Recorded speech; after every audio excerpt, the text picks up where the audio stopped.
రాజస్థాన్లో కాంగ్రెస్ ప్రభుత్వం గద్దె దిగేటప్పటికి కొత్త కుంభకోణాలు వెలుగులోకి వస్తున్నాయి. అందులో సిపిఎస్ రద్దు చేసి ఓపీఎస్ అని తీర్మానం చేసినటువంటిది కాస్త మోసం చేశారు ఉద్యోగులన్న కుంభకోణం బయటపడింది.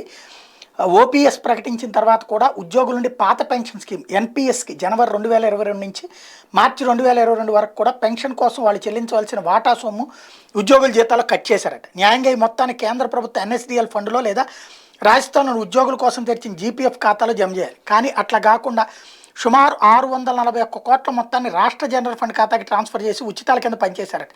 అంతేకాకుండా పాత పెన్షన్ స్కీమ్లో మళ్ళీ జాయిన్ అవ్వాలి అంటే గతంలో ఎవరైనా ఉద్యోగస్తులు ఎన్పిఎస్ పెన్షన్ స్కీమ్ కింద వార్షిక విత్డ్రాయల్స్ చేసి ఉంటే ఆ సొమ్ము వడ్డీతో సహా ప్రభుత్వానికి వెనక్కి చెల్లించాలని నిబంధన పెట్టారు.